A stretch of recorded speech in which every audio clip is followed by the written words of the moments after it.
So I just heard Dead and Gone with T.I. and Justin Timberlake. It just made me think of the time I went down to move down to Florida, and I know both my parents were saying, hey, don't you do it. It's not, to go live with the friends you're living with. That's not a good idea. It ain't going to end good.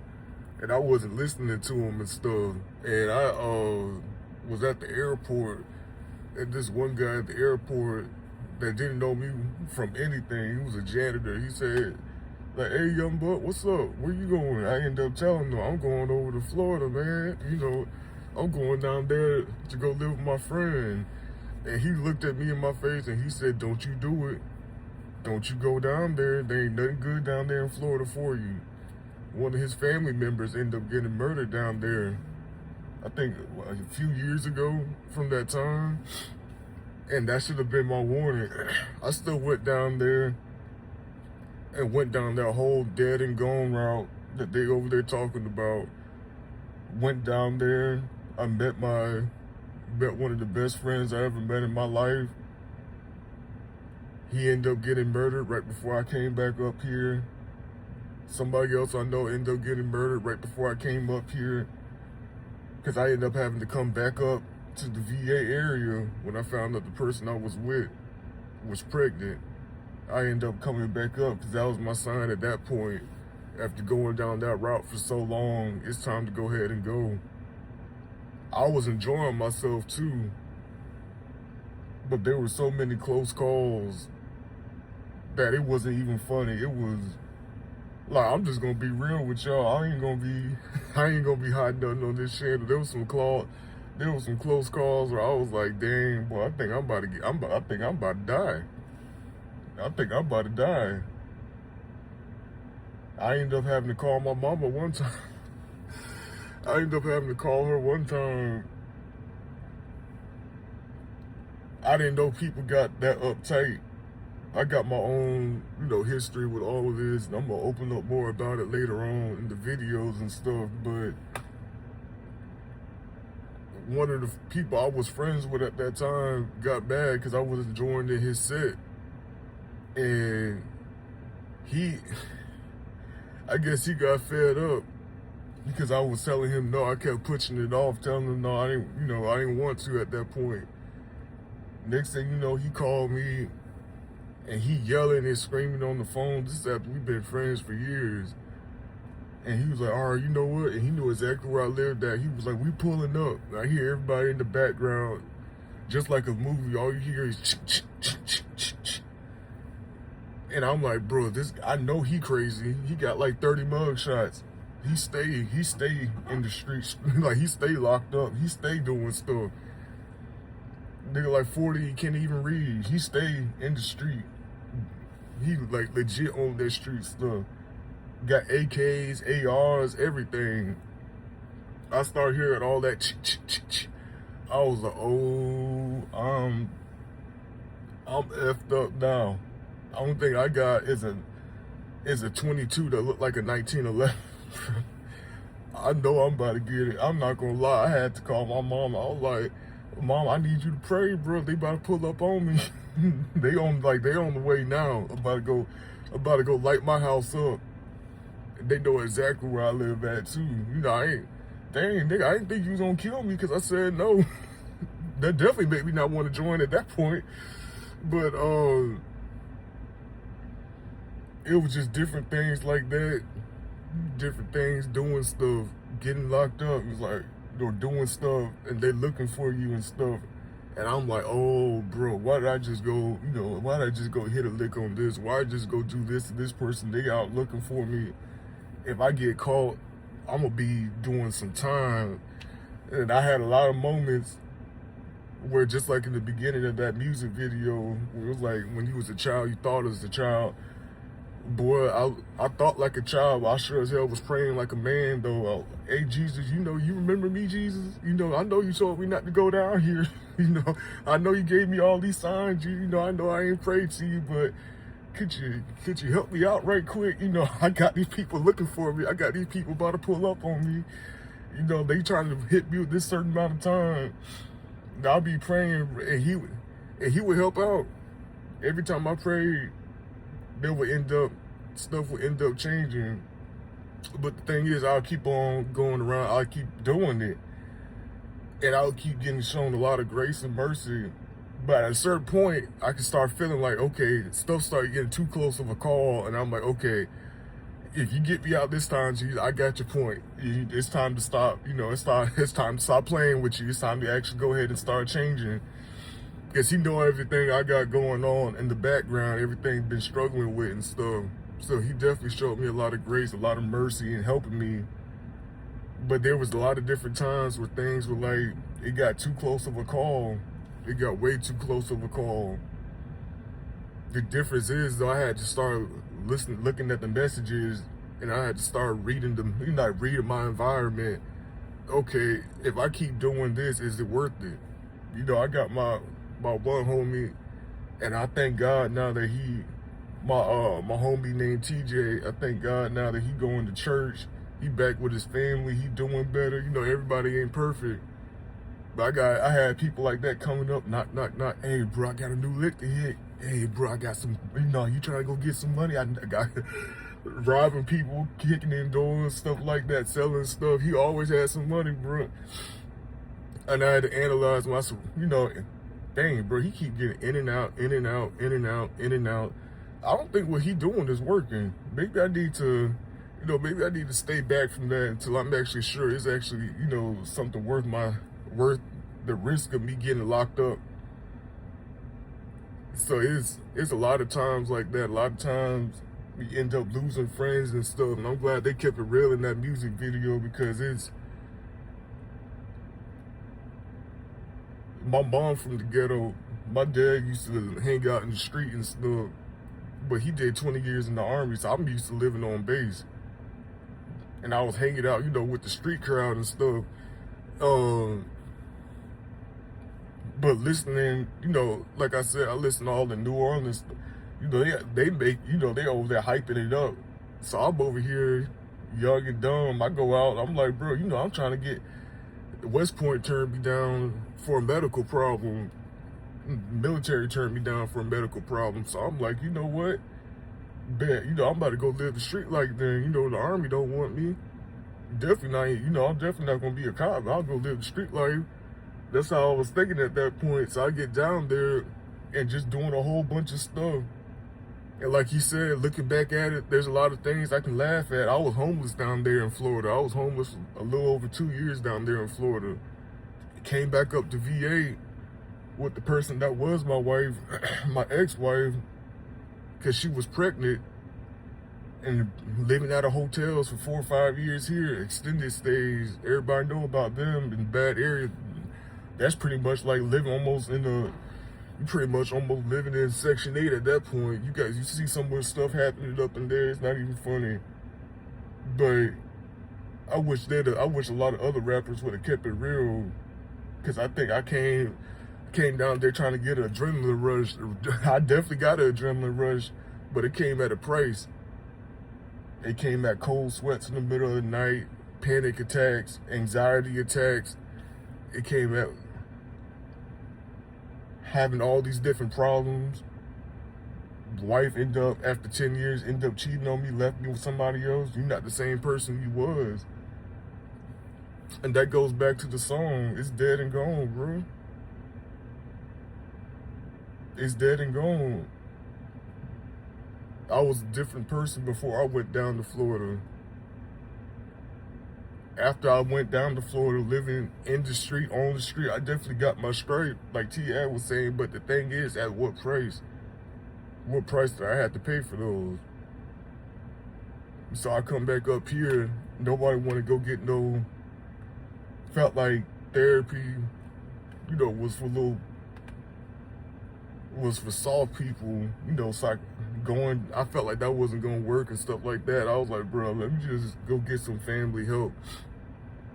My parents took over as pastors like 10 years ago, right before I went down there, after he did 20 years in the Army. So I was like, y'all can just come over and like pray for me. I ain't about to go to therapy and stuff, because I got to open up and tell people about all that stuff that I'm dealing with and struggling with. And they're going to write it down. How does it make you feel? How you think it make me feel? But I wish I'd have done it now, and I probably would still have my family together. The only people I got for me now, by acting my family and my kids now. And that was the last part I was thinking with dead and gone, because I'm not gonna get too much into my story because I got other videos to post. It's getting hot as hell up in this car right now. But with the one thing that was definitely true, what he was saying is having to think about your family and stuff. That's the reason I left Florida. It wasn't because things got bad. I get easily adjusted. I was starting to thrive down there. It's when I found out I had a kid on the way. And I got situations like people trying to come shoot the house up. I'm walking out the house. They got helicopter search lights and stuff. I'm down on OBT 40 in Rio. They got searchlights. It's like putting me in the helicopter lights and stuff. I ain't do nothing. Like, y'all get happen like it's like 2 times a week they're searching for somebody. You see shell casings, used condom wrappers all over the ground and every crack and stuff. You got the kids, that's my kids' age now.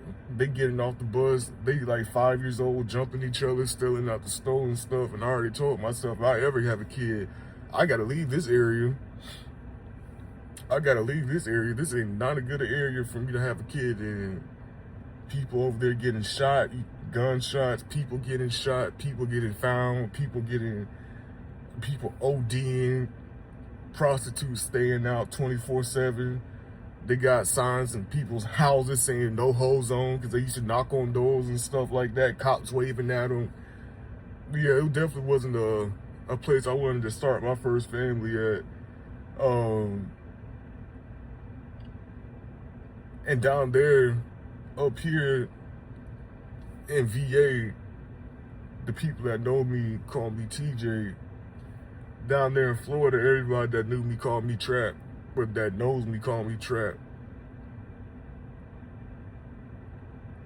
And what he was saying, one thing was so true, because I'm like, I talk to people now, and as soon as they say, somebody message me randomly and say, hey, what's up, Trap? I already know they from Florida. And see, the thing with that is, at this point, is I got back from living that type of life. And all my parents and everybody up here, they don't know me now because they like, I come up and they like, who is this? This ain't the person that left. This is somebody different. Why you acting different? Why you got like always monitoring and surveying your surroundings and stuff? Why would somebody pull up close or slow down while they driving next to you while you walking and stuff? Somebody automatically slow down, roll the window down. You yelling at them, saying what, ducking and stuff. All these different things happening. Why you always gotta have a gun when you walking out with you? Even the neighbors where I stay at, you don't even see like they fuck with me anymore. Well, they never did fuck with me, but it really don't seem like it seems like everybody over here is scared. And I'm like, bro, ain't nobody do nothing to them. I guess the way I carry myself from Florida, I had to start learning how to do some type of Michael Jackson stuff, just so they don't be looking at me. I come out strapped, watching them and stuff. They knock on the door, they tell me turn my music down. I'm coming out like looking like, they're like, yo, okay, put it away. I had to start changing. I had to start doing some Michael Jackson type stuff. I ended up seeing them and be like, hey, hee hee, like doing hee hee hee, how are you? But hey, bro, I'm serious, because then they over here. One thing I had to end up learning to go ahead and end it is, I had to learn to put all the stuff that happened in the street. I had to learn how to start putting it away. I talk to people now that I knew back then, or that I used to hang with back then, my old crew and stuff. And all these people that used to know me or used to hang out with me, as soon as I catch back up with them, I'm hearing stories of stuff I did that I forgot. I'm hearing how they're like, oh, we already know how you are, Trap. You crazy, bro. Look, before, like when I found out my ex-wife was cheating on me, like, yo, Trap, we already know how you get, bro. You're crazy, bro. You need to hold on, hang out. Like, man, don't do it. It's not worth. And I'm listening to it, and I'm like, dang, you know, was I really like that back then? Was I really that bad? You know, I thought I was just earning my stripes and stuff. I know I probably did a lot of stuff in those streets over the time, you know, over the course of time that I don't remember, but stuff like that is different from the stuff that I get up here, because up here it's like, oh wow, you changed. Why are you doing this? Back there, it's, oh, Trap, you crazy. And to be honest, from both sides, it's like, bro, I'm just doing me. I'm not that person I was before I went down to Florida. You know, got involved in all that street stuff. And I'm not the person that I was down there either. I got 2 kids. The ones that are like, oh, Trap, we know you get crazy, bro. You're crazy. I'm like, bro, y'all must not be seeing me acting like I be over there acting like a big bear and chasing my kids around the house, and they screaming and yelling and tackling me, and we walking around the house thumping, and like, I'm like, bro, ain't nobody. It's like Wolverine, bro. I put them claws back in, and I got to keep them in. If it's not for self-defense, it's something that if it's something that a decision I'm gonna make that's gonna get me separated from my kids or impact me negatively, that's gonna have a domino effect with my family, I can't do it. That's why when they mama that I met down there in the street that I was with for 10 years before she cheated on me, that's why I had to go ahead and put that away, because the kids were there. So it's just weird when you coming back down that road. And the thing is, we're coming back down that road, I lost the person who I used to be, and I had to change from the person that I became. But now I have to find myself again. And that's one of the hardest things, is having to live with all that hurt. It was a lot of good times down there, but it was sure as hell twice as many bad times, and having to live with all that hurt. You know, did this person have to die? Why I tell my best friend, leave me alone, you bothering me, go do something else, and kick him out my house. He got murdered 3 days after that.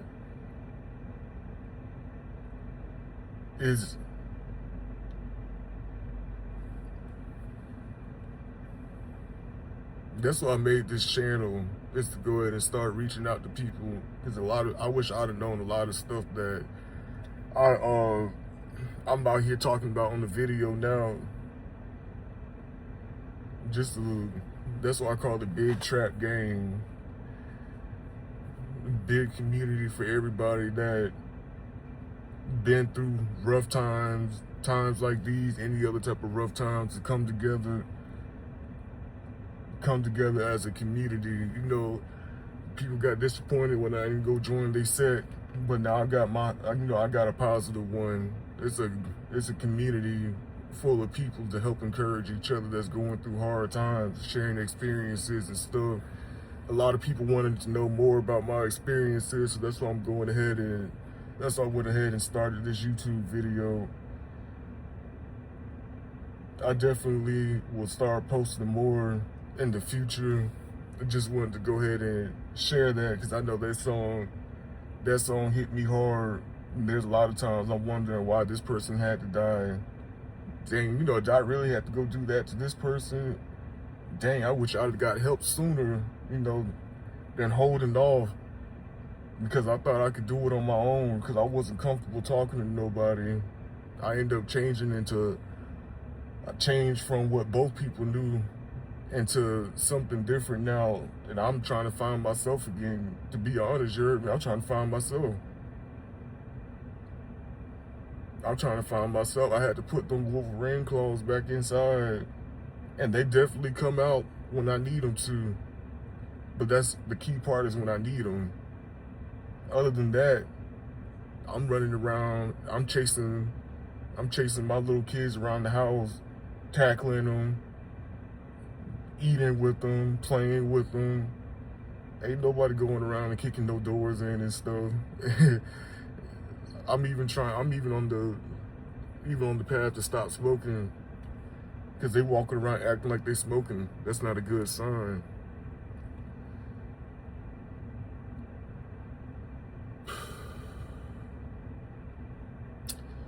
Yeah, I definitely encourage anybody that been through the type of stuff I'm talking about. I'm gonna start getting more in detail later on. Anybody that's been through the type of stuff I'm talking about, to go ahead and follow, because I'm about to start sharing a lot of Florida stories and a lot of experiences. Like T.I. said, the best thing you can do is learn from those experiences, and that's what I've been doing. One thing a lot of people don't know about me, I always wear sunglasses, but I don't wear sunglasses to protect myself from the sun. I wear sunglasses to hide the hurt, and a lot of that hurt came from living in the street. I wear these sunglasses to hide the pain. I always got my AirPods in when I'm around people, and they think like, oh, he's always listening to music. I am always listening to music, but I use it as a way so I don't have to talk to people. I went from a people person to very secluded and reclusive. I just sit back and watch people now. I can name how many friends I got on one hand. I sit back and watch. I don't go. You learn way too much about people when you that low in life, where you legit looking up at the ground. You're not looking down at the bottom. You looking up at the bottom. People living in their cars sounding like a luxury compared to me sleeping on the sidewalk.